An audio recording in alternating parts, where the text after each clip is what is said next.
Hello everyone, my name is Notepad and I write games for fun. So what are we doing today? Well, today we're going to be working on the Catboy Thule game. Working on the Catboy fucking Thule game, alright?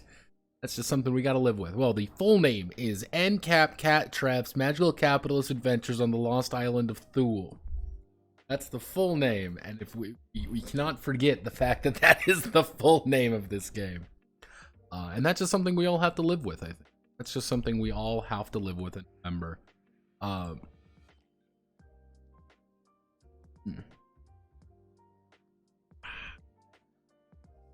got my coffee. I'm ready to go. A little bit late today because I was just doing things and I kind of got lost, and I'm also fucking cold. Like, the thing is, I have two massive fuck off windows where I am.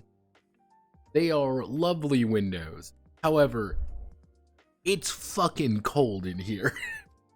And I don't want to turn the heater on for too long because heater, and it's going to bankrupt me. So it's like, how long can I how long until I am like cool enough to be able to function properly? Then I can turn the heater off again and then go. I do actually have my fingerless gloves here in true desperation, but I can't type very well in them. So I have my coffee here that I've been using kind of more of as a hand warmer than anything. Delicious coffee. You may even call it a damn fine cup of coffee. Ow, God, right there in my back. I got a crick in my back. 3, 2. Ow! Yeah, fingerless programming gloves. I'll get my thigh-high socks on next. You know how it goes. Gotta prepare to be the ultimate, programmer. You know how things go. Well, Catboy Thule has a little bit more going on for it than just calling it Catboy Thule. Let me bring up the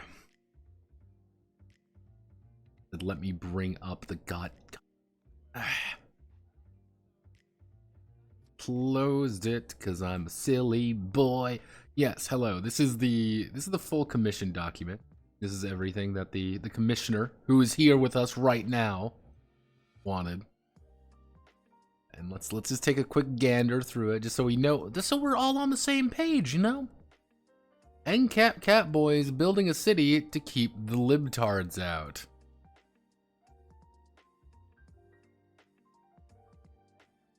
Twitch, you don't understand. I am a good Christian boy. I've done nothing wrong. It's not my fault. Let's see. No dice pools. SimCity Advance Wars and Pirate Captain Kibbs. I actually looked up what Pirate Captain Kibbs was. I don't know what that is. Genuinely speaking, I got no idea what the fuck Pirate Captain Kibbs is. I googled it, and all that popped up was William Kidd. But nothing else really there. So this is probably either some esoteric childhood nostalgia or bullshit. I don't know yet. Who knows? Kibbs is Ark's co-streamer. The fuck is Ark? Ark's co-streamer? Ark Warhammer. Ark Warhammer. That's not a good start when you see controversy. Kibbs. I see Job.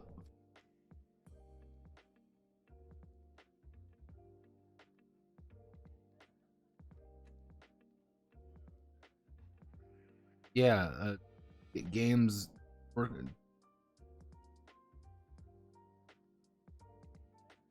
Cool. That's a thing, I guess. All right. He won't show up. Okay, good start. Yeah, there we go. So this is give me a series of notes or ideas. Let's see. Let's just read it all out and just in detail. The players were normal, basement-dwelling, racist incel troglodytes when the lost island of Thule raised from the sea and turned them and every other basement dweller into a QT 3.14 Catboys. the players have now somehow claimed the entire island for themselves, and now it's their goal to maintain control and grow the economy of their new nation of Thule. Both other inspiring Cattraps and other outsides topple their power. The game will follow a formula of X many days, turns a building, then a crisis. Building is then improves Thule, literally building more businesses, negotiating trade deals, oil fracking, etc. In particular, while players have an actual map of the island that they're drawing on as they play. I think I know how to do this. Crises are normally a combat invasion, but DM can give the players option to avoid combat. Combat is done through surrogates and armies with customizable vehicles that they are designed and build during turns. Like the COs for their units, provide single passive buff for the single active abilities, and also possess their own COs. Okay. Give a shit about the actual mechanics in combat, but I'd like it to use D12s just because most games don't use them. 3 resources. Shitpost won't get too much game being playable, and if you could fill it with retardpolism, that would be great. Awesome. Alright, I can make this work. Yeah, this is the full fucking name. Alright. This is fine. I've lost the plot of my life. No, I think I've just lost the plot. You know how it goes?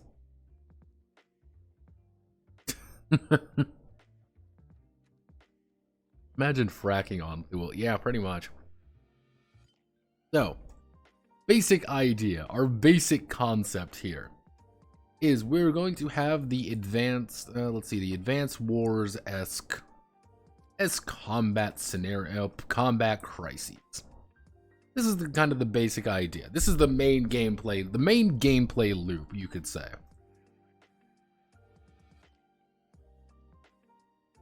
The main gameplay loop really does boil down to build up Thule, deal with crisis, reward or annihilation. There we go. This is the basic just how we're going to be doing things. This leads to this,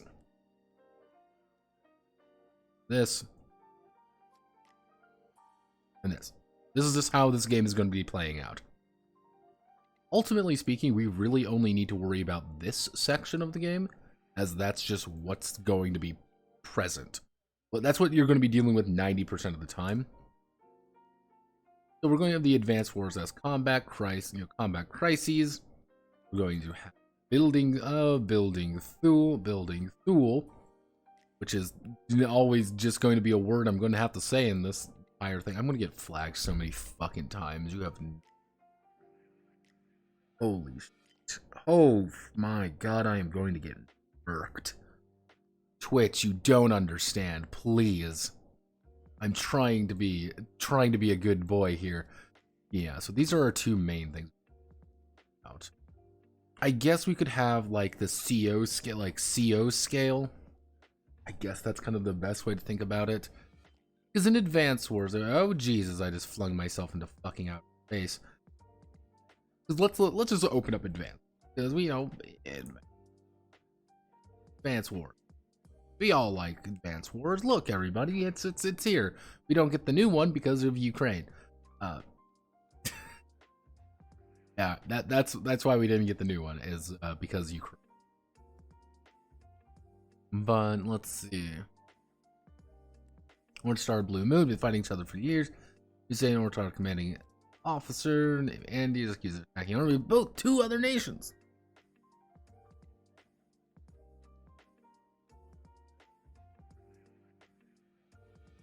Everybody likes Advance Wars, except the Electronic Gaming Monthly.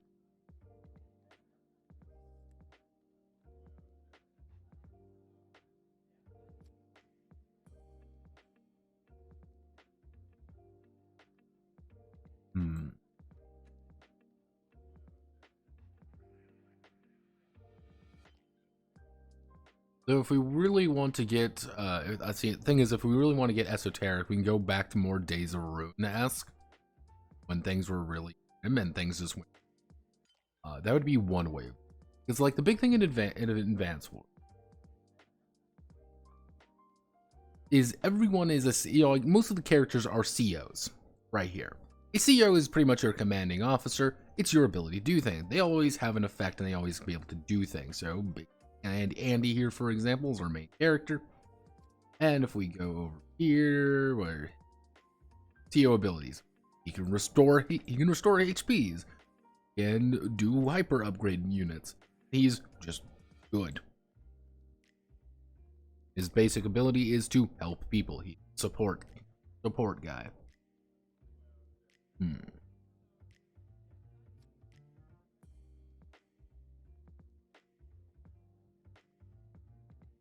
If we really want to get, again, this is why I say, I'm like, if we want to get esoteric, a little bit more wonkier stuff.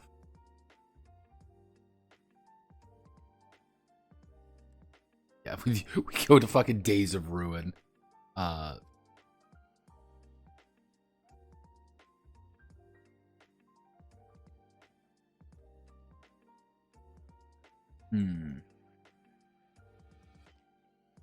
Because Days of Ruin had it more be like the idea that you are like an actual, like the CO is an actual unit on the field, that you need to protect them. And they usually have like an effect around the CO power, on the other hand.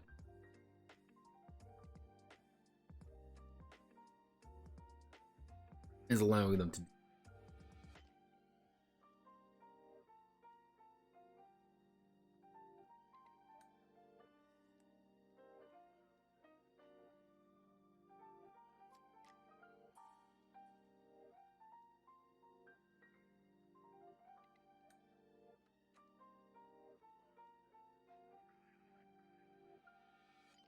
I think.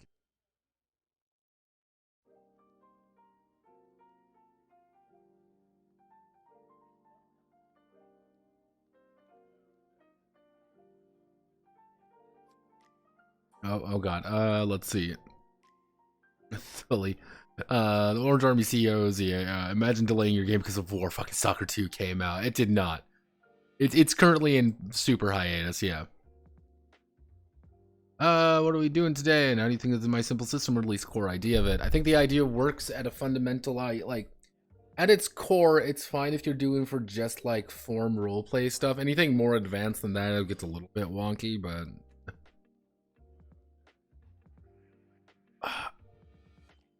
we're gonna be working on, let me get the full name here, because it's very important. Ancap Cattrap's Magical Capitalist Adventures on the Lost Island of Thule. That's what we're working on today. A game I got paid actual money. I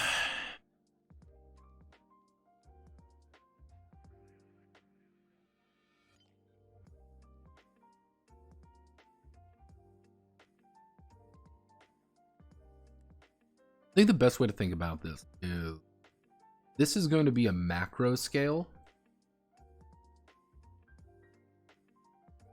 Well, this is going to be more of a micro scale. We're not actually going to see much combat in the idea of CO scale. That's not the point. The point of this game is not the fact that we're dealing in there. This is more of your dramatic scenes. This is more of like we're actually like having a conversation among ourselves, and this isn't. We want to try to use the same system for everything, though, for the sake of goals. So building. Let's just get like the basic idea of like building. Thule is going to be our home base. This is obviously going to be the fucking island that's going to rise from nowhere. Let's Google where Thule is. Thule, please tell me more about Thule Island. Technically, Thule Island is a thing. Thule, real place. Mentioned in ancient Greek and Roman land, cartography, and Orkney, Shetlands, northern Scotland.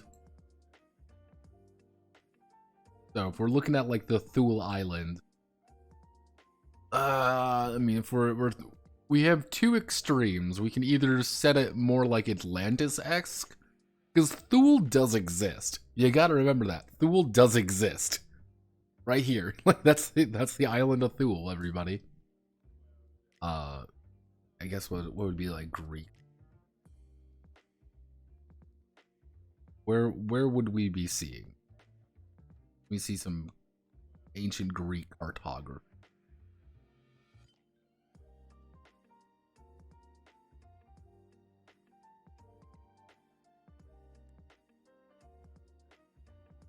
So yeah, it would be, they would be thinking Thule is like around here. That's the idea. Think Thule is up north further. So I mean, I guess if we look at like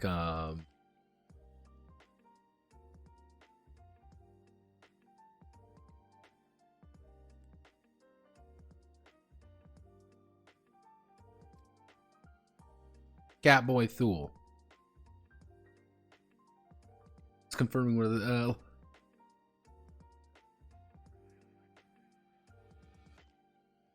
that shit again. Let's see. Yeah, we're working at Catboy Thule. That's all you really need to know. Thule does not exist, yeah. Thule. Yeah, let's I'm thinking.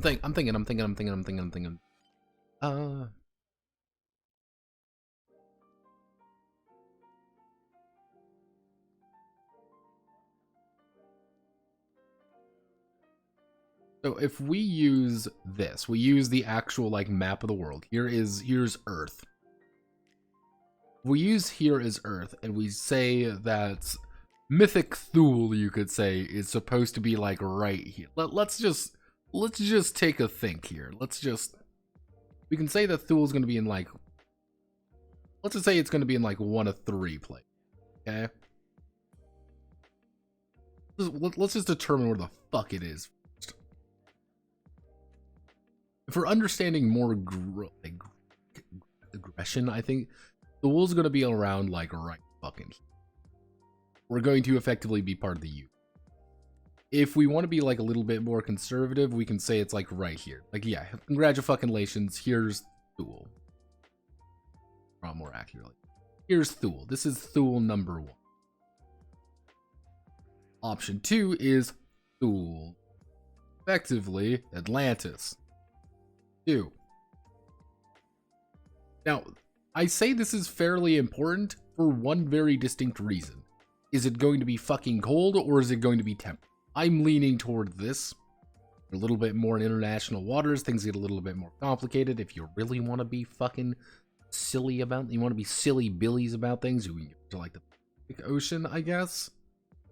But that has its own issues, I guess. But yeah, so if we put it like dead center in the North Atlantic, like let's just say, for example, let's just say fuck it, we're just gonna put it in the dead center of the North Atlantic. Cool, we now have an island in the fucking North Atlantic Sea. There we go. This is just Thule now. There's the ancient mystical land of Thule right here, kind of right in the fucking middle of it. Now, logically, this is going to create a massive disruption for a lot of different things. Most notably, the fact that the winds here are now going to have to be disrupted, and that's going to cause a lot of problems. That, and it would effectively be Mediterranean in temperature. Like, yeah, like things are going to get a lot worse over here. Things are going to get a lot worse, like open. But who cares? We're not thinking about that too hard. But okay, we're just going to say put Thule there. We're putting Thule in the North Atlantic.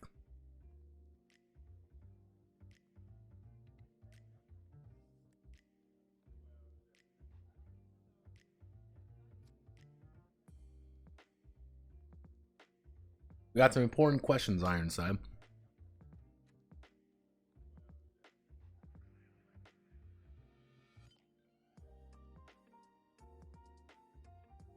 Now we gotta think. Do we want Thule to be a small island, or do we want Thule to be a large island? We want Thule to be a small island that's kind of has its own issue. Let's be conservative. Okay, let's be conservative. If we've got a new fucking Iceland, there's a lot of, Iceland's got a lot of things. Iceland's decent enough to kind of move around. You can get, let's just say Iceland down here. Or do we want something like Australia?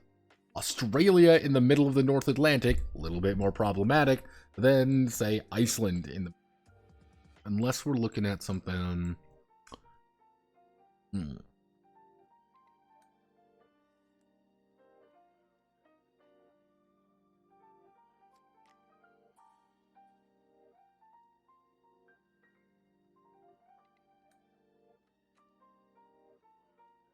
size. We want size. Bigger.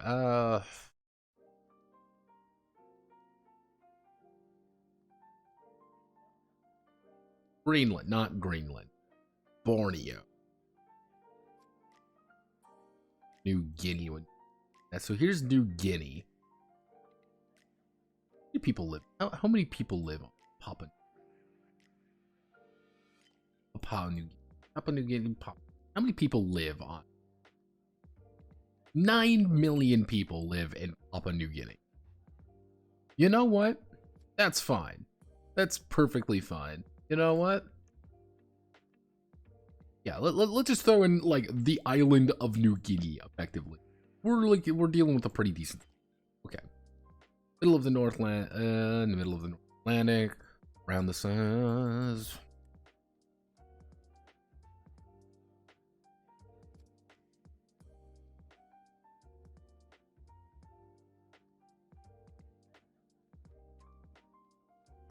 What the fuck?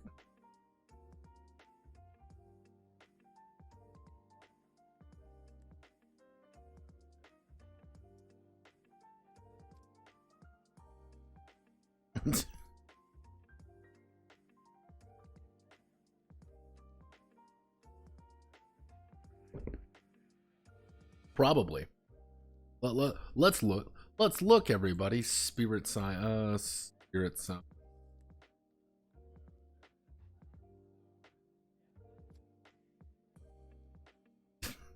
What is ultimate Thule?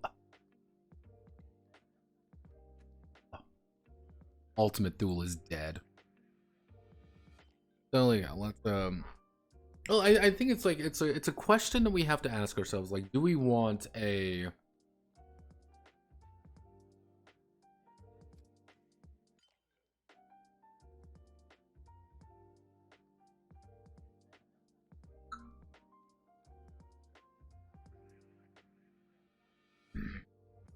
No. Okay. We do around about the size of Papua New Guinea. We do, it's a big ass fucking thing. It's a big ass island, and it's a bitch to claim. There's a lot of open, actually, no, do we do it? No, we do Iceland. How many people live on Iceland? Let's say, what's the population? It only has 3,700,000. That's insane. Man, that's whack. Like, there's only 300,000 people in fucking Iceland. How many people live? Okay, so let's be a little bit more conservative here. Let's say around the size of New Zealand. Not massive, but big enough. You can fit a lot of people on there. But it's a lot of open land. That's one of the big ideas behind this.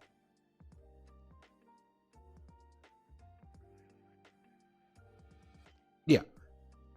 We're getting to that. So around the size of New Zealand, and we're gonna kind of put this in the eye, because one of the ideas of what I want to do is kind of the concept of, how do I want to word this properly? We effectively need to create an economy, because like one of the big ideas is the idea of Ancap. Now, for those who don't know what Ancap is anarcho-capitalism. Anarcho-capitalism as a actual physical philosophy is kind of a little bit weird to talk about because, frankly, it's insane. However, we need to break it down. One most important things to think about is this is the idea that it is a society. It's a stateless society. There's no central government. That's a very important thing to actually kind of talk about here, is that there's no central authority. There's not like a king or a president or anything like that. There's no bureaucracy. Pretty much every man for himself. Catboy for himself. However, it's also a thing of contracts. The social hierarchy is determined by contractual obligations. I have a contract with you that you work for me. I have the funds, you have the labor. You do the labor, you get the funds that I get to have and it's a constant flow. That's all it is. There's a problem, though.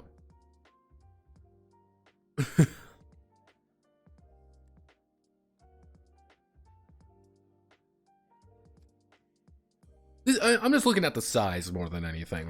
That's kind of like the idea. It's just, I'm just looking at the raw size. Because what the idea is, we need to create an economy. How do we create an economy? Well, an economy needs a basic resource, and then you need to actually convert it to a dollar or something like that. You need to convert it to a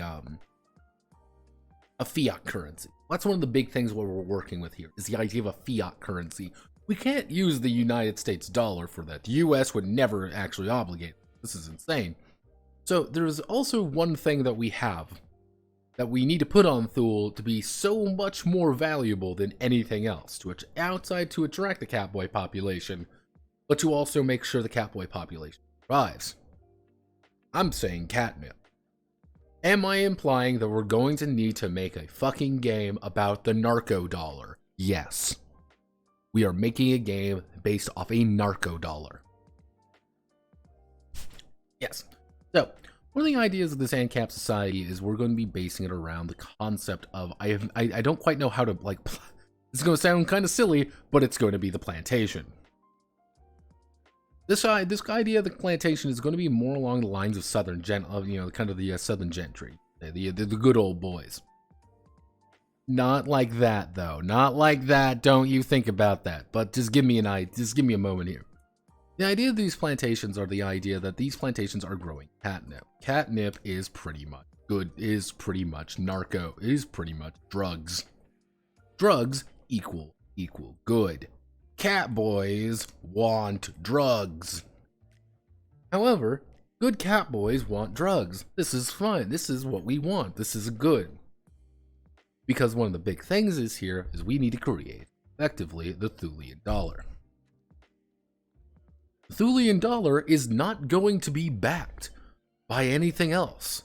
It's going to literally be backed by narco, by narcotics. That's what we need to do here. It sounds insane, however.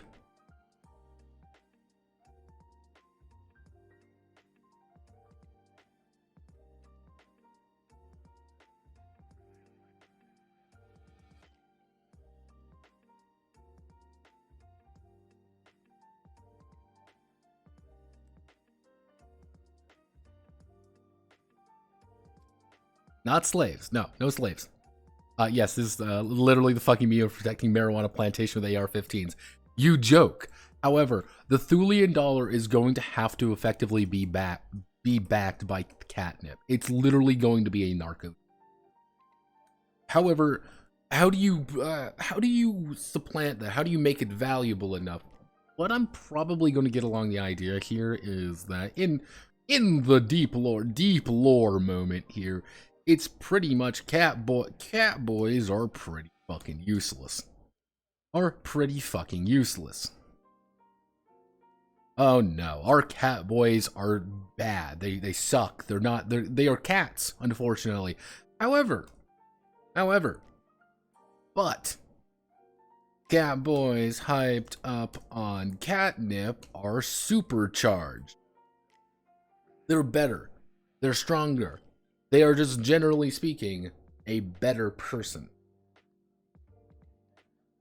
Thus, one of the issues is, and Thule is the only place to grow catnip.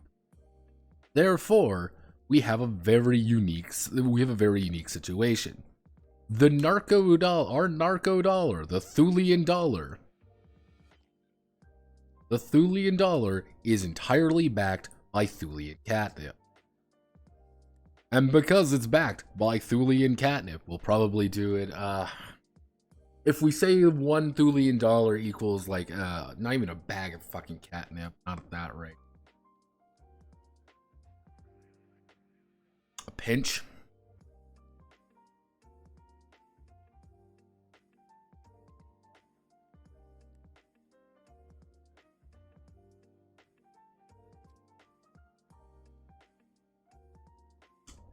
Thulean dollar equals Thulean catnip makes the Thulean economy.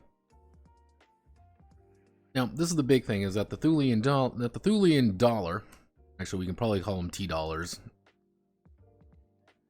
or we can give them some kind of name. We're just going to write it as that for right now. This is going to pretty much make further economic gains. Economic gains. You have the funds now. Catboys need what you have. They are going to want to sign the contracts. They're going to want to sign the contract for you to work with them, for you to harvest your catnip to make them actually viable. Super strong, they're super productive, and they're pretty much worth 2 of any other person. This is valuable. We are going insane now. We've created an economy.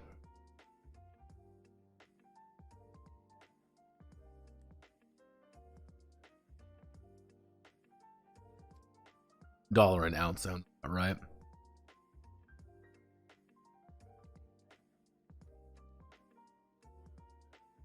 Would you make an economic slavery game if you paid me? I have one in the works, so there are no Doc Girl. Yeah.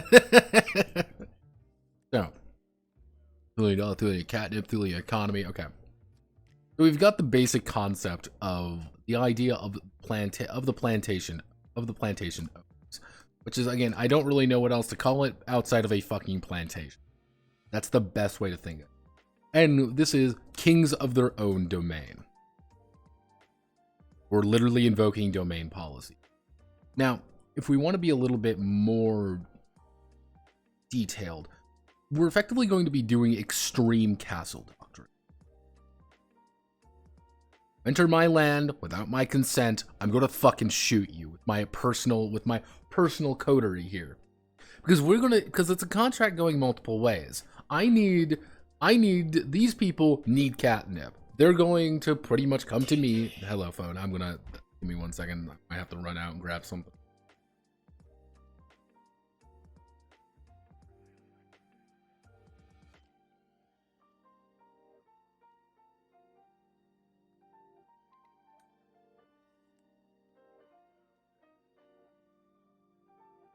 I might be getting eggs.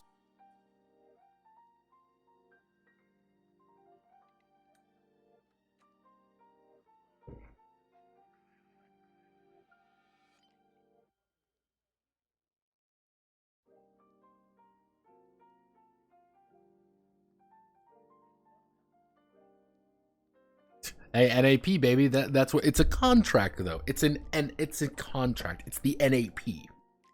You must sign the NAP. That's one of the big things. You're kings of their own domain. It's kind of, again, it's that extreme castle doctrine.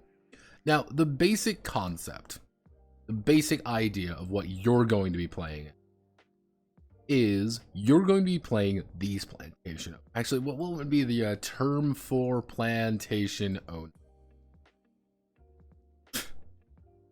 Planter. Owning property. Like, what would be a property? Let's see, a Greek term. Is there like a Greek term for property?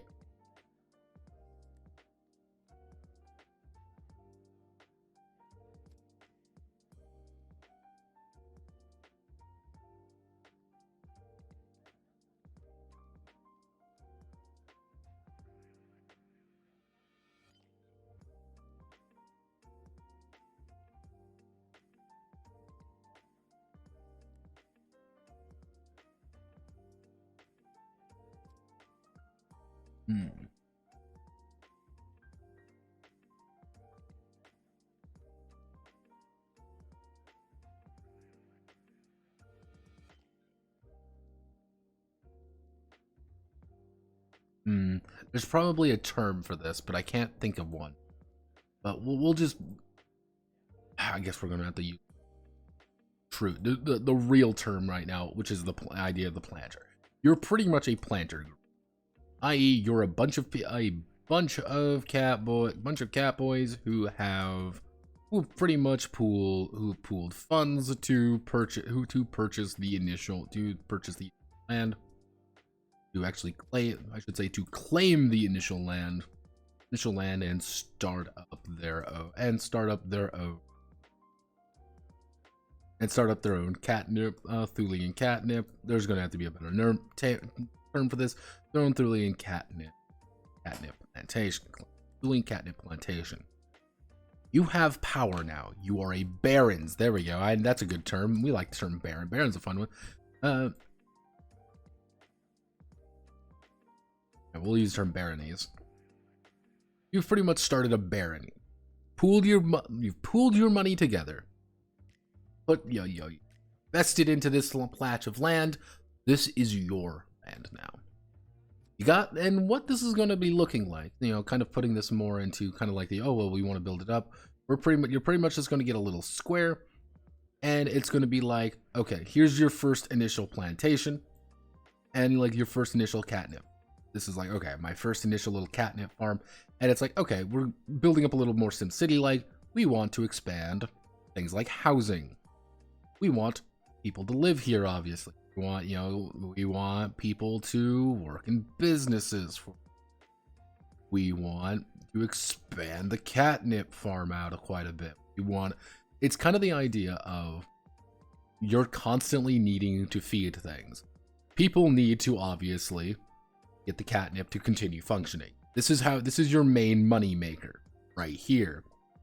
However, if we really want to be, I know how. I am the smart boy.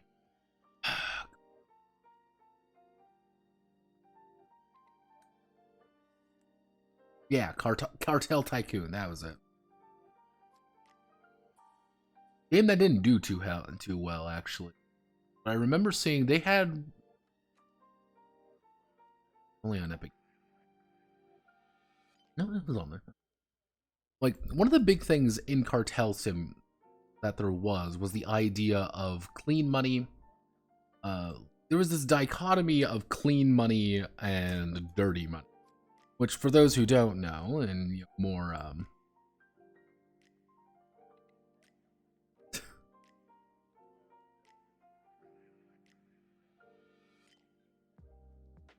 you making Farmville a game that does do too well? I wonder why. It was because it was very clicky. It was very clicky and very micromanage heavy. Very, like, a little rough around the edge. It was, but we're looking at it had this dichotomy of clean money and dirty money. Now, for those who don't know how money works in the drug trade, I actually read a full book on this. If you ever get curious, if you ever want a fun book to read, read Wolfpack. I think it's The Wolfpack. It's about the Canadian drug war. Very fascinating book. But the idea of clean money is that this is money that is okay. They're untraceable. It's not traceable back to drugs or anything like that. Dirty money, on the other hand, is very clearly like, this is your narco dollars. This is money that can be directly linked back to crimes. You want to launder money. You want to put money into a business, and then you want to bring it out. And it's now cleaned. It takes time. It's very dirty. However, this is the big thing, though. Thulean dollars are not valid currency.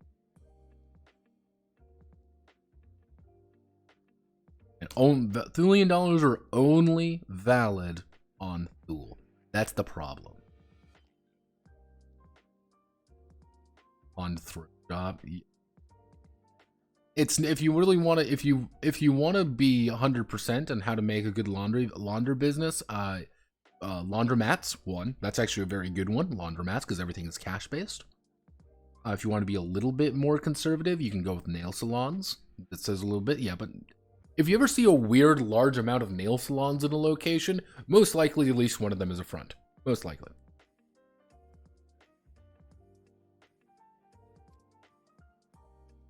I think barony gives it more of that royal term, and I think it works pretty well. We're basing things off but we're not doing it that hard.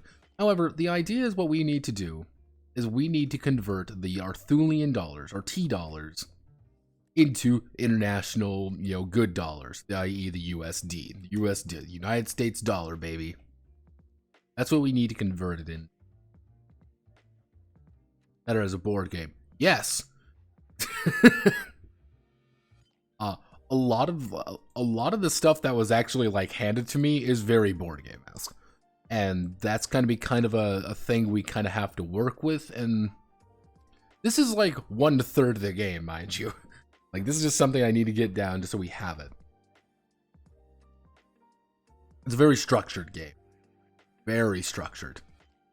And there's nothing wrong with that. There's nothing wrong with that. But yeah, we're going to be pretty much converting it into, you know, trade. We could probably call it trade dollars. Actually, yeah, we'll call it trade dollars. So you have Thulean dollars and then trade currency.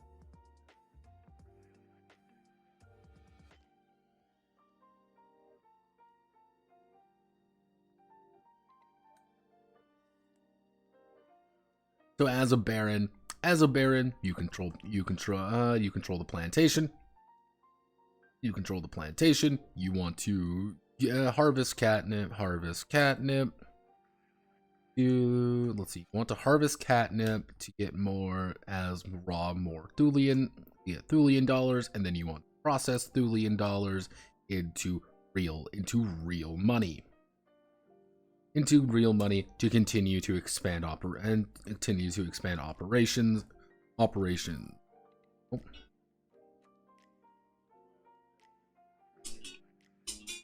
1 second.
Yeah, I am alive.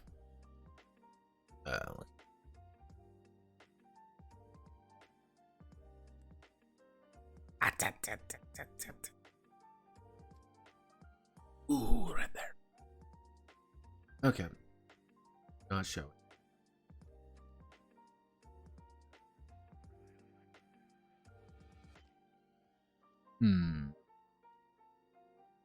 So along the idea that you're going to need to constantly balance 3 basic resources, which is raw materials, population.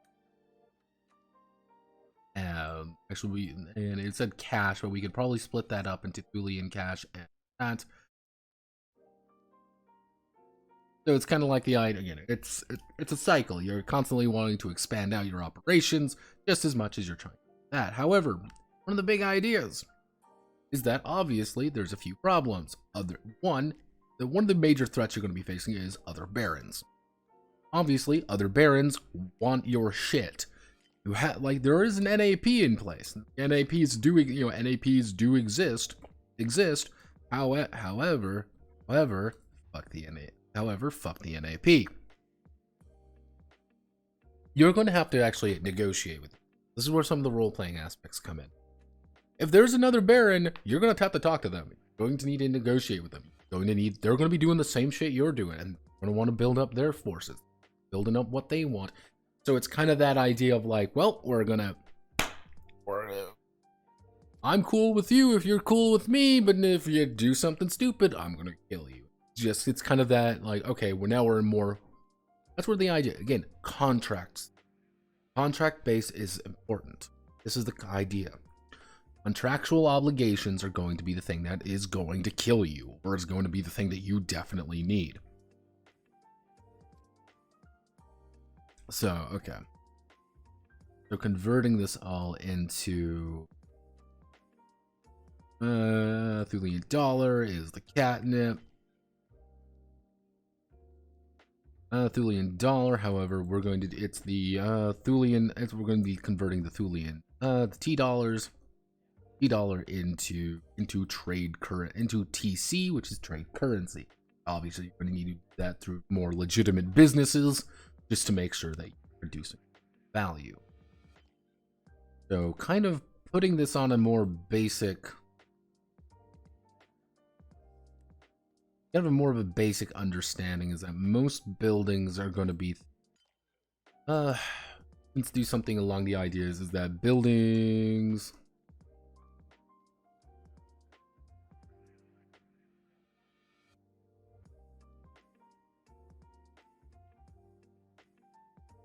have an upkeep / initial cost, and then they start producing. So kind of like a basic idea of what a building might look like is, let's say, for example, a workshop. A workshop might take, XT dollars, XT dollars, a cycle or whatever. I don't quite know how I want to split up the cycles. XT dollars a cycle. And it's also going to take, a Y population. But at the end of the day, after you do that, after you spend that, you're going to be able to produce, a ZTC.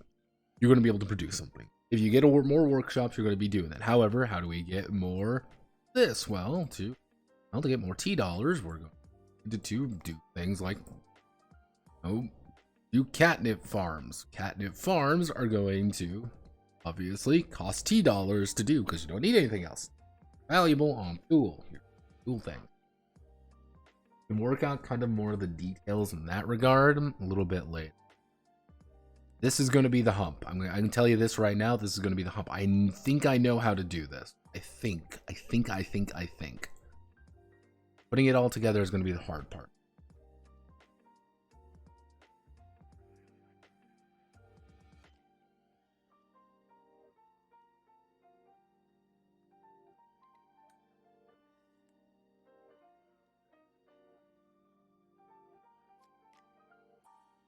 You can argue this is going to be more like Make You Kingdom more than anything. Make You Kingdom. Because our raw basic resource, as of right now, basic resource, population. If you build it, they will come. That's kind of one of the big idea, but you're going to have to build housing. We're going to have to build housing. That's what they want. You want to build in population, you're going to need to build more housing. Then we're going to have, obviously we're going to have our T dollars. T dollars is directly tied to catnip production. Catnip production plus refinery. Refinery is going to cost you money. It's going to cost you actual legit money. But once you do that, you're going to be able to get more T dollars out of it. That's kind of the idea. That's how that's kind of playing. So population, T dollars, and we're going to have trade currency. Trade currency is using X resource, to produce, to convert T dollar to TC, but we're always going to be using two things. That's kind of the idea. It's converting convert a resource into something valuable.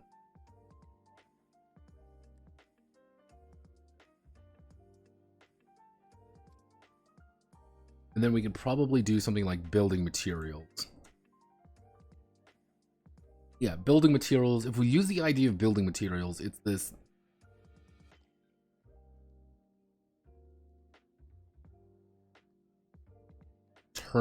internal raw good. So you have one of the ideas. If we're basing this off of kind of like how production change operations work. What this is going to be is every piece of building material is going to end up costing you something around the lines of, you know, XT. It's going to cost you XT dollar or Y trade currency, YTC, whatever it is. That's kind of the idea. You're going to be always converting something. However, if you are creating building materials, you don't have to spend that. That's kind of the idea. Building materials is pretty much like free money for you to build. We're gonna have to probably build a very autistic market for that.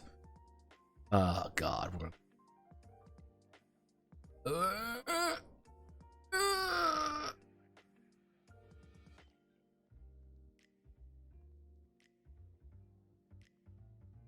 Ready.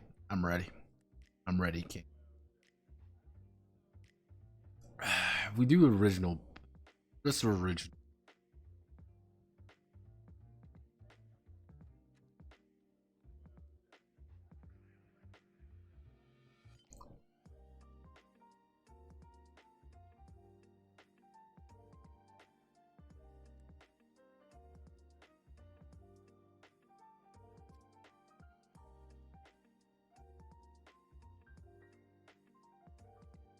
We just use the most basic understanding of the basic advance right here.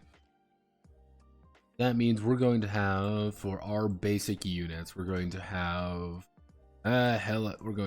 let's just do, let's just break it down. Submarine, artillery, recon, or tank,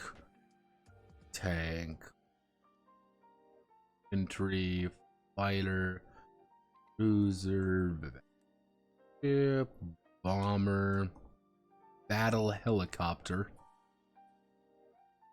artillery B, C, anti-air tank, and anti-air.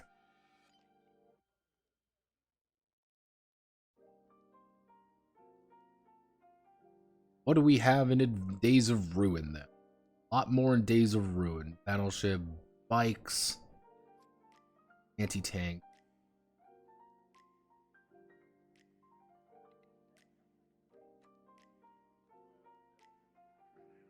Also have light fighters,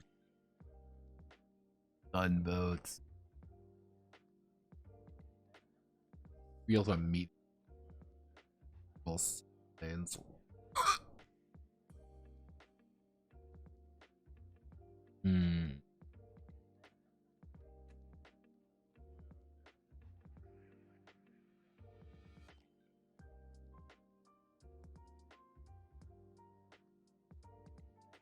start cutting. So generally speaking, maybe we can keep it a little bit lighter on.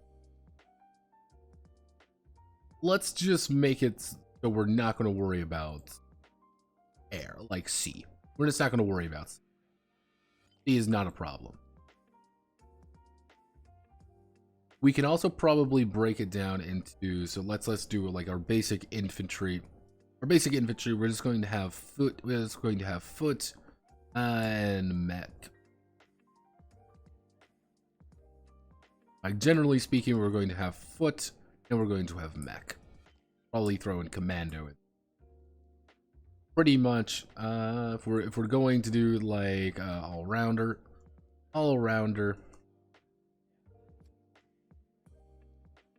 vehicle, anti-vehicle,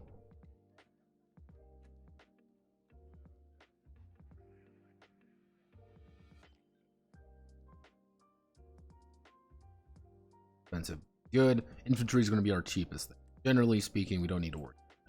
Go away. Armor. Basic armor. We're going to have light tank. We're going to have a light tank. We're going to have heavy tank. The two genders of tanks. We don't really need. Do we really need APCs? I don't think we need APCs. We're going to put artillery in here.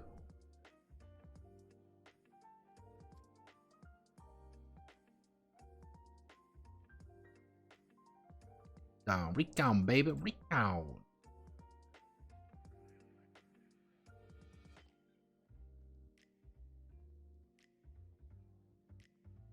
That's like a tank. Because most wars are going to be either defensive or like most wars are really going to be pretty defensive.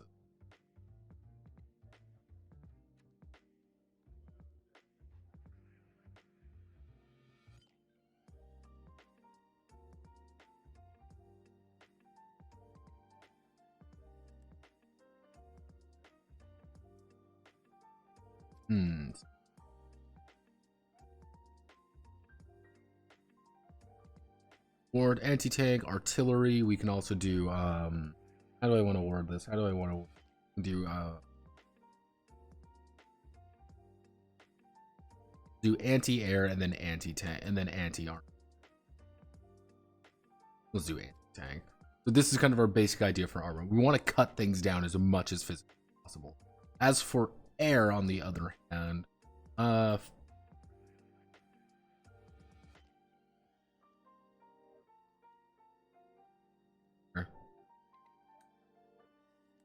generally speaking, things are expensive. Units are expensive. So we like militarily requires upkeep. Military units require basic upkeep. Require basic upkeep as well as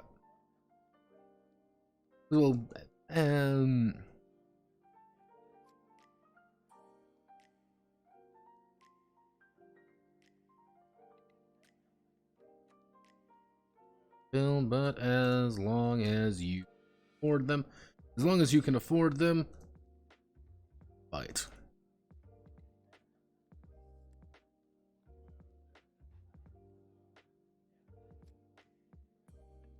I'm feeling like we should go down the Days of Ruin aspects. Days of Ruin is like I played Days of Ruin. That was my thing. I didn't play the original Advance Wars too much. I played all the fucking autism. Oh god, some of the shit. I was too young to be playing Days of Ruin. I'm gonna turn off my.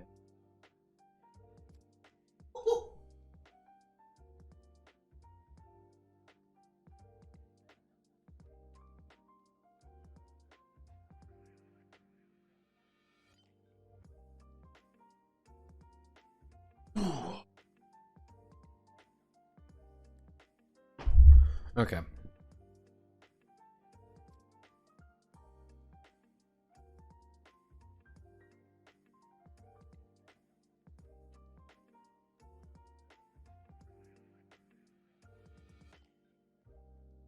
All right. So this is kind of the idea when it comes to just the concept of the combat, the crises. When something pops up, oh fuck, we're going to need to deal with it. We need to very small, but it's there, trust me. Like you're going to have your individual units.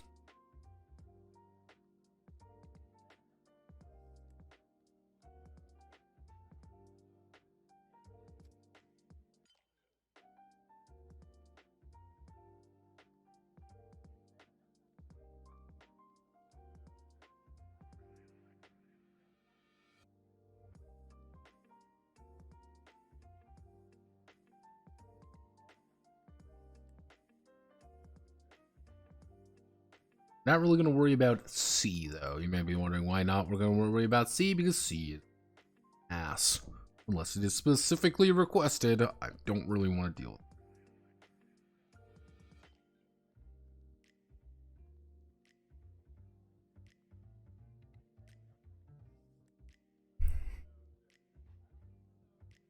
So if we go with this, so yeah, if we keep the roster pretty, it should be okay.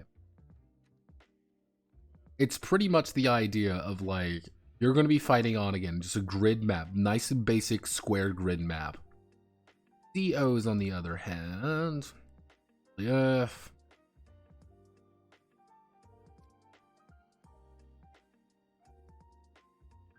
Yeah, we'll do that. Actually, I think I like that. The CO is tied to a unit in the field.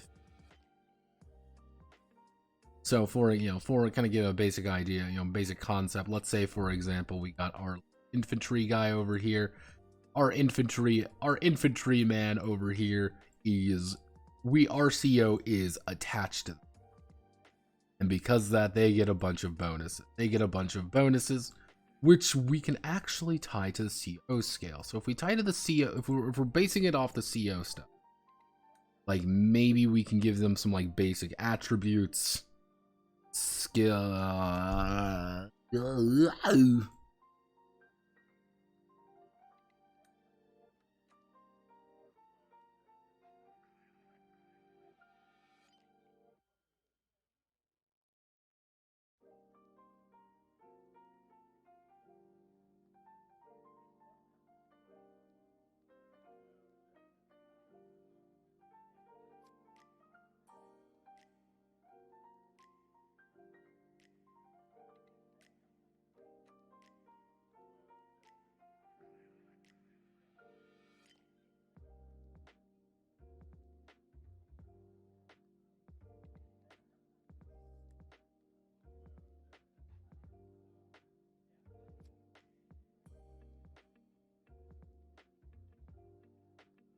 X.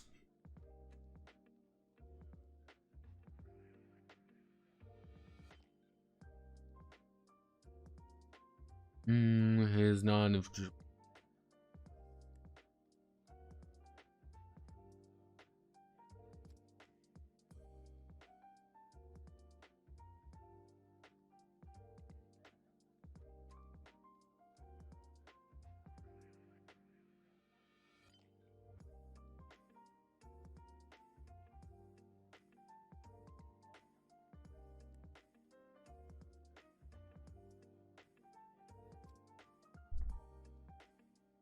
Because if we go under the idea that we have attributes, let's say we'll call them skills for now, but they're not going to be necessarily skills. They're going to be is more along the idea of kind of associated with another thing over. So you might be like a foot commander. If you're a foot commander, that means if you are attached to an infantry, they get a shit ton more bonuses. However, all the infantry in your force, in your little group, also have some more bonuses. Do you just want to have infantry in your force? Well, of course not. You might want some armor. You might want some air. You might not want to rely on other people as much. That's one of the big ideas. You're going to have to kind of lean on other people, or do you want to just kind of do it yourself? Like, because that's a lot safer. Do you want to rely more heavily on people, or do you not? We can probably do, attributes are the idea of like some like the little bonuses and like how we're going to be handling things. Skills are going to be more like the bigger powers. Maybe like a trigger ability.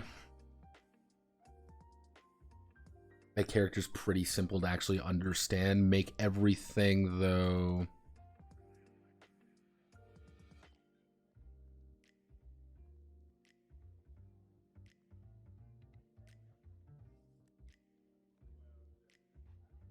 Basic system is just going to be a D12 plus X. Why? Because D12 X is Lore Grove, what?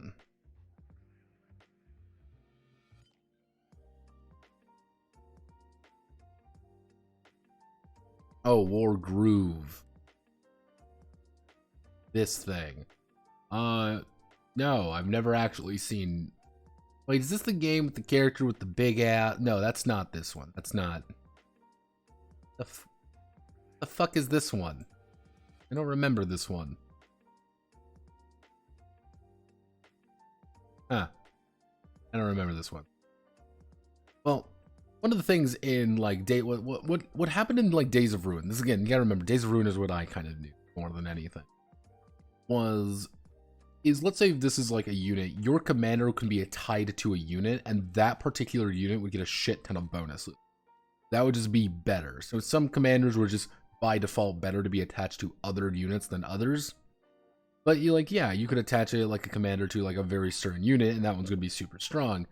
The problem being is that if that unit gets eliminated, you lose. You're fucked. It's Jover because you've been shot and killed. So it's kind of like, do you want to do your most powerful unit, or do you want to do the unit that's going to be most effective by you being present? Not necessarily like controllable hero unit, but more along the lines of like you're more like in the grit. You're more in the field there. So if we use this the basic system of like D12 plus X, with X being like just a modifier of some kind, I think that'll work. Because what's going to happen there is like your D12 plus, it's going to be like D12 plus like, oh, I need to make a check real fast. I need to determine if I get over if I convince the guy to do the thing. I got a 9, so it's going to be 9 plus whatever my like charisma score or whatever the fuck it is. That could work. So it's gonna be more along the lines of, oh, jeez, it's right there. So it's more along the idea of like your constant, very simple system, but doesn't need to be very complex. Is there anything else really that's really like going to be?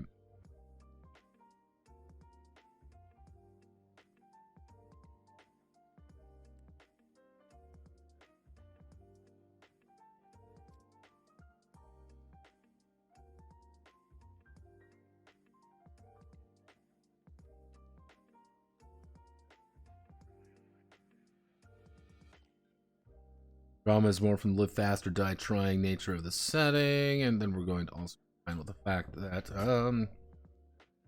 events that trigger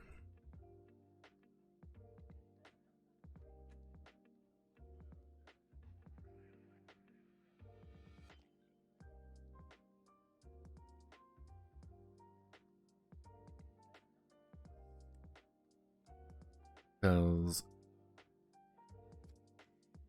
in the rough power ranking of things, if we were like unlike this, the raw danger noodle rating, it's the idea of like the Baron, you're going to be on like roughly equal par with other Baron. That's going to be the most like noticeable people you're going to be getting into conflict with are other Barons, because those Barons are going to want your shit. They want to take your land. They want to seize parts of your territory that they believe is theirs. And if I really want to get like a little bit buggy wuggy with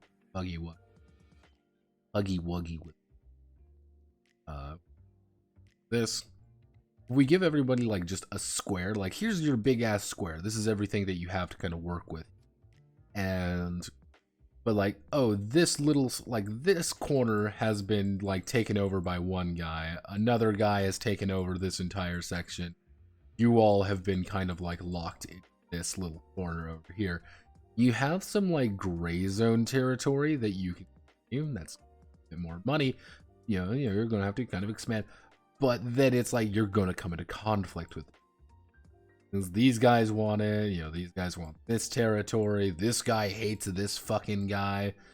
So that's where kind of the more like roleplay, you could say roleplay drama comes in. It's kind of the idea of like you managing these other completely Ancap as fuck Barons who are really doing their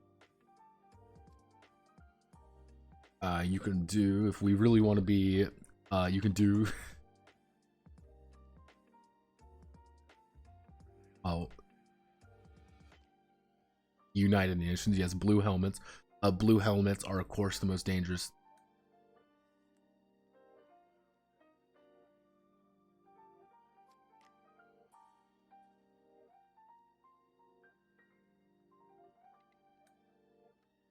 Go. Blue helmets who want to invade, actively invade, as you are not technically part of sovereign territory.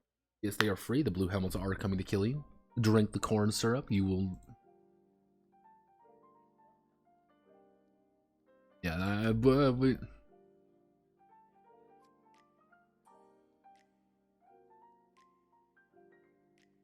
what's some other poll yet that we here?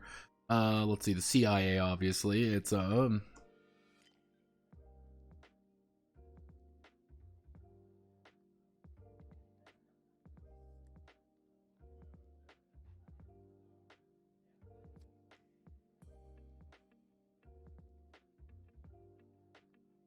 Yo, CIA, fuck, who else are we dealing with? The fucking poll. I don't deal with poll shit.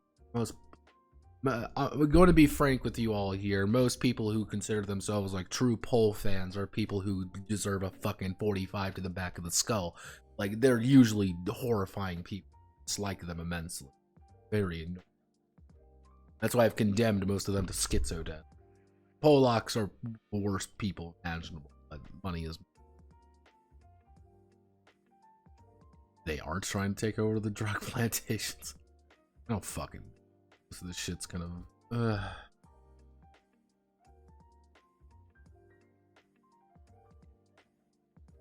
Chloe's gonna glow. You know how it goes. We really don't have many enemies of the state, because unless I want to get fucking banned off every single goddamn thing imaginable. Who's the fucking,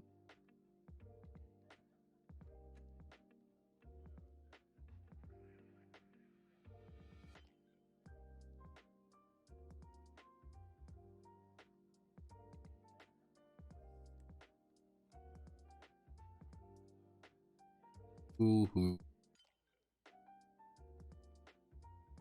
Maybe I can just leave it there and just think on it later. Right, yeah, eventually required the CEOs work together to pull apart the other needs.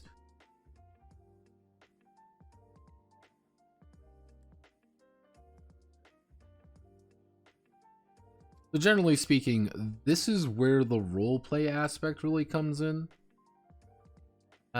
This is where the role-playing comes in. It's kind of the CO scale of you doing things to help yourselves out. You've already kind of established yourselves. You're already kind of doing your own thing together.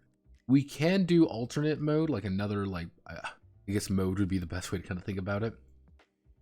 Where it's like, it's kind of the same idea, like everybody just gets their own little starting, you know, their own private Idaho, you could say.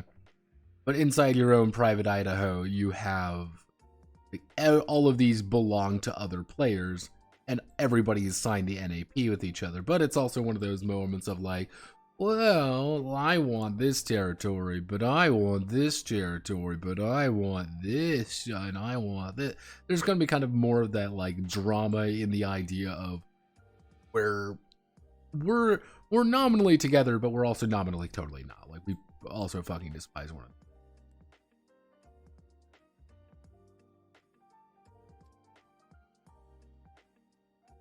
Hey man, I gotta work with a fucking D12. What the fuck do you want me to do? That's all like, the thing is, if this advanced war aspect wasn't here, then I would say it'd be a little bit easier. I really just, combining everything together is a little bit complicated. That's the issue right now. He specifically said he does not like dice pool. He specifically said that. So that's kind of out of the question. If I wanted to be like a little bit esoteric about things, I could do like 2d12, but like that's d12 is such an awkward fucking dice for that exact fucking reason. But again, it's like you have this CO scale of things. Again, you have the CO scale of things, and you also have the advanced war more macro side. You know, the macro versus micro is going to be the thing that's going to be kind of throw me off in that regard. But I also don't think we're going to see much of, or if any, combat in the CO scale. I don't really want a character to like bring out a gun and shoot someone and have to worry about damage. That's not really the point of the game. if a gun comes out in the CO scale, someone's gonna fucking die. Like, like it's a fucking gun. It's scary. Someone get hurt.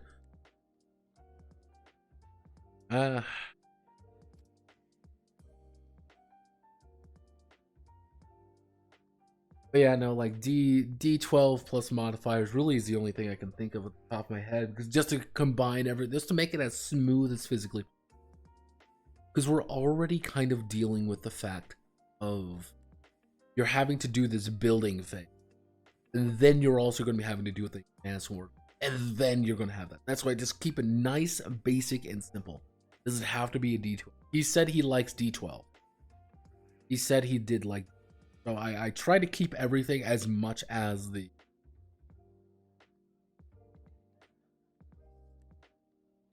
We're not going full Advance Wars. Fuck you.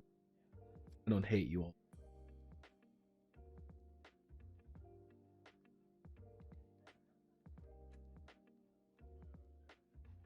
Like that. It's... The thing is, I don't know how to do CO powers. That's a problem. Like, I legitimately don't quite know how to do CO powers perfectly. That it's kind of a nebulous thing right now. If we're just gonna stick, it's kind of the idea of like, do we want just to stick with it very simple, or do we want to stick with things being a little bit more? I'm saying stick it simple. Stick it simple because that's going to allow us to kind of worry about other aspects a lot more, rather than get bogged down in just the sheer weight of the system. This is a shit post game. Like rapid shit. Get enough.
Hello, I am back. Let me see. Oh god. There we go. Oh god, my back. Oh, my body. Maybe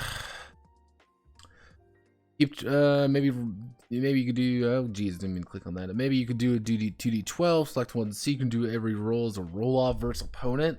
Like the issue with that, like the one issue I'm having with that is that I have to do this possibly for dozens of units, dozens of fucking units at once. And like if like the one thing I'm scared about in that regard is that people do the best way to kind of think about it is just fucking Russian army, fucking Russian army tactics. Not the running away part, but the, it's just the, like, just mass infantry spam. Like, yeah, they're gonna get cut down, but it's just mass infantry. Just spamming out a fuck ton of number of units. That's what I'm Hi, Manly, what's up? Every engagement guaranteed to hit, deal X damage plus D12 based on armor, and you type for whatever skill checks.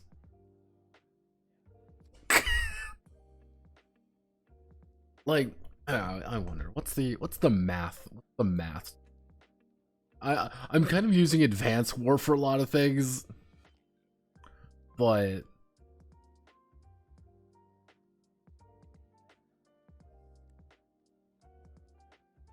yeah. So Advance War has it actually as a base to hit, right?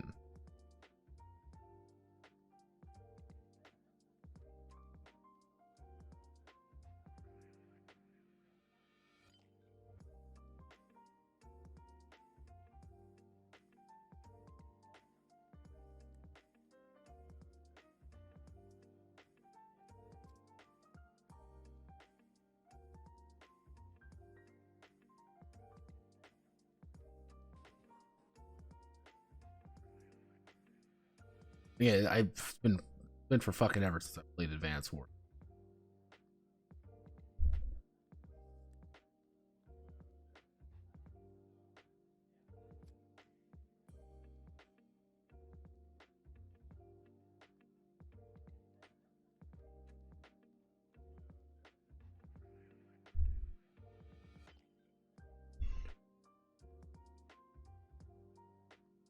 So yeah, it looks like it literally just does.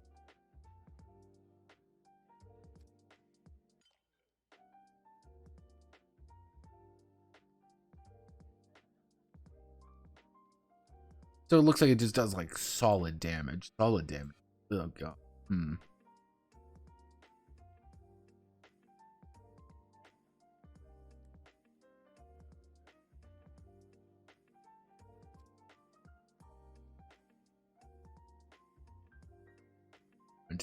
Into the breach might not be a bad idea.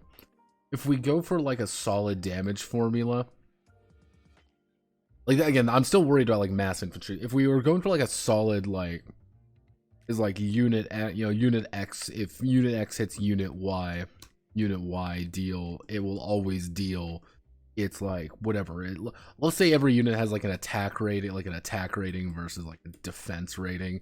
I'm doing this as kind of like a very basic example because I don't have anything really written out. This is it. So give me a fucking break here. I might do something like this, just like attack rating versus defense rating, and it's just like you're just gonna do a raw damage. Maybe use like the D12 as modifier. Again, I'm worried about that. Then it's like, it's how extreme do we want that? That's gonna be a lot of fucking. That's why I was thinking about just doing like what I was thinking about doing is this,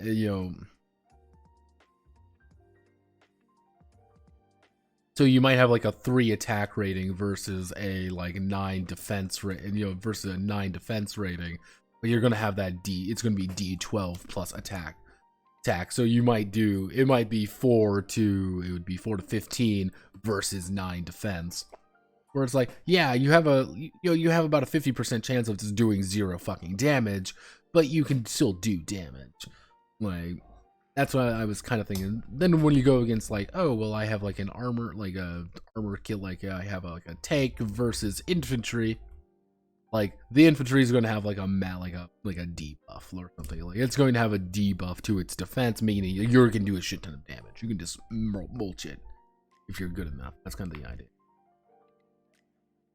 Yeah, and like it's like CO bonuses, terrain defense. It's like, ugh.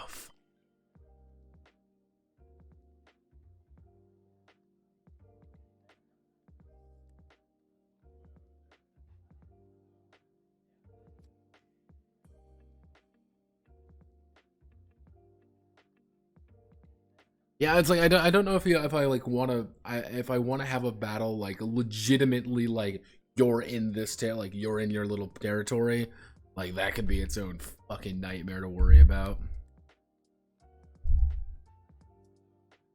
Yeah. So it's literally just like damage then plus whatever that value is. Actually,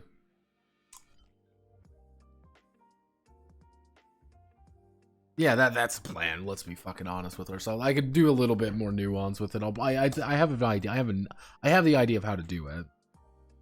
So if we want to do this like really basic, and I do mean like really basic.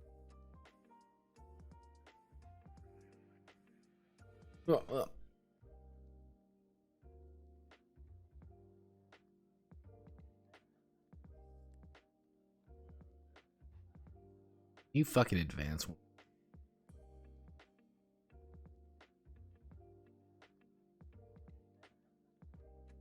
Yeah, you're gonna be you fucking nerds. Nerds! Yeah, get a wedgie. Let me shove you in a locker. Fucking. Sorry, I'm making everything Heroes of Might and Magic now. Sorry, Manly. I need you. Manly, I need your assistance. It's Hom hours.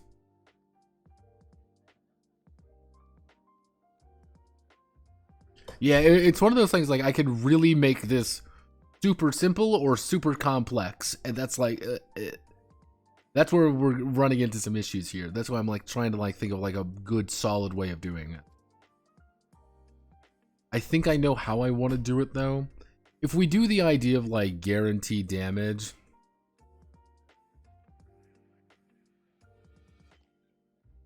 like if we yeah, we do the idea of guaranteed guaranteed hits. I should say guaranteed action. Like guaranteed actions. So if we do guaranteed actions are always going to hit, but the idea of like certain defense values are just going to skyrocket if you're not doing your job very well.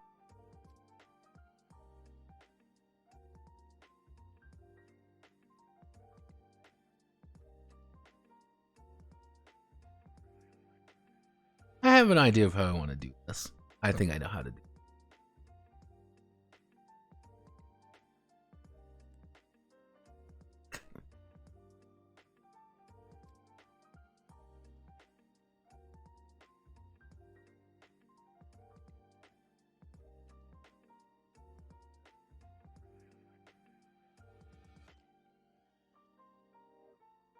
If we go with it, let's just say this. Let's just make our basic idea.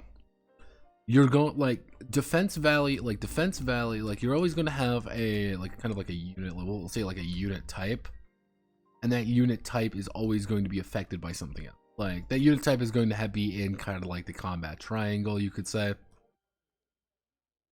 Combat triangle, quote and fucking quote. Pretty much the idea of like, are you anti-infantry? If you're anti-infantry against infantry, they're gonna have a bad fucking time. Are you anti-tank against tanks? You're gonna have a bad fucking time. That's kind of the idea. But most of the time, like a basic, let's see, like a basic infantry unit.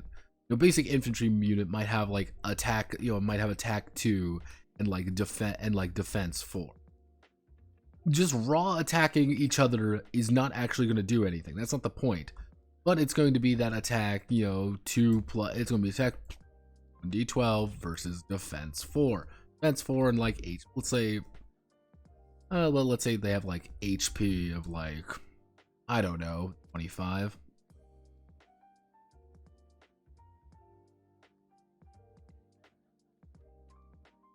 So it's kind of like this. Like, it's like, okay, you're going to be taking,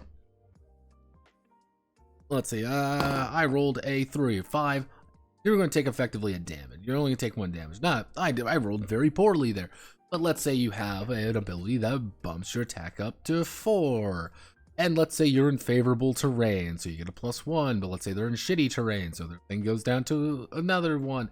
And then it's going to roll. And like, I rolled a 10. So I did 15 against you, and I did 13 damage to you. It's like, oh, wow, wowzer, wow, wowie zowie. I just fucked your health up a little. Yeah, like,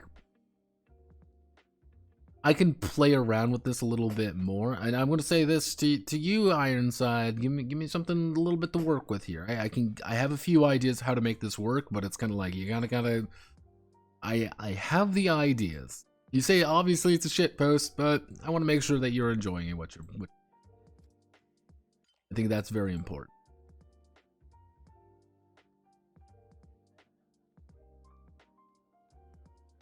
I'm going to call it there for today, though.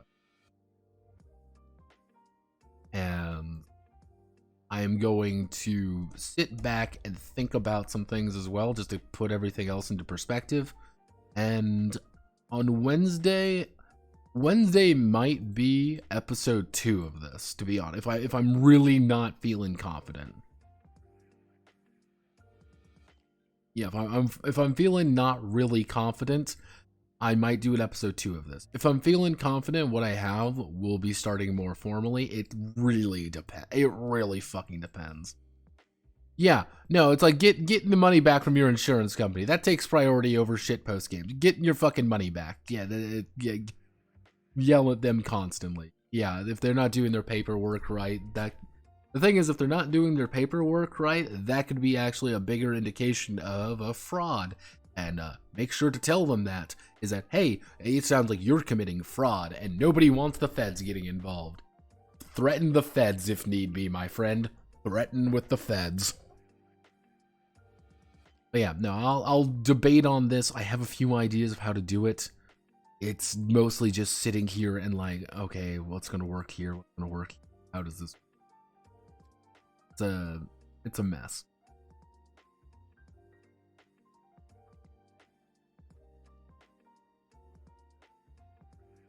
Never fucking heard of those guys. Yeah, no, threaten the feds. When in doubt, threaten the fucking feds. Like the threads are.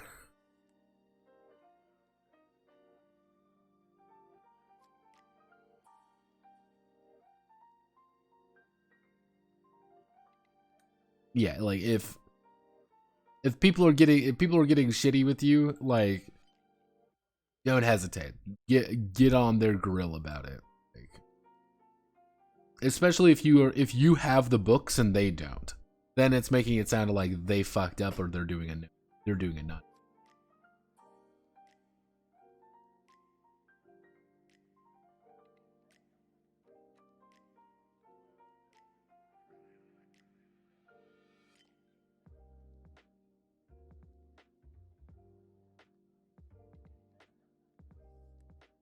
Yeah, it's again, it's one of those things like, oh, you're trying to fuck with me then.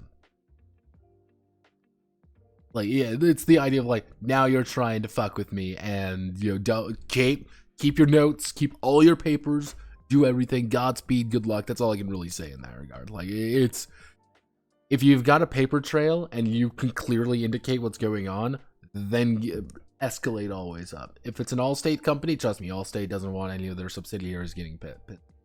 Nobody wants a lawsuit. I'm going to call it there for today. Godspeed, good luck. I will see you all on Wednesday. Actually, I might see you tomorrow. I will be streaming tomorrow in 2 situations. One, the video gets done quickly. It's going to be on Giant Land.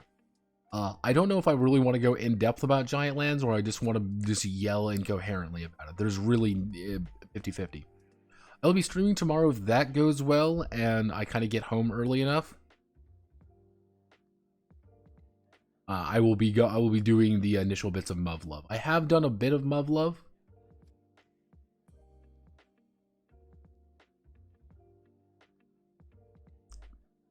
I literally did like the first few pages. To give you an idea, this is the first fucking like page of text that I had to translate, and it was a bitch. It's translated, mind you. It's done. It's just a pain in the ass to do. Mostly because the book is in fucking executive size for some unholy reason. Yeah, it's things are just weirdly written. It's a fucking disaster. I love it. Actually. So, thank you all for watching. Godspeed, good luck. I will see you all on the flip side. Yeah. If you don't see me tomorrow, things probably just got away from me. So, yeah. I am away. Godspeed, good luck.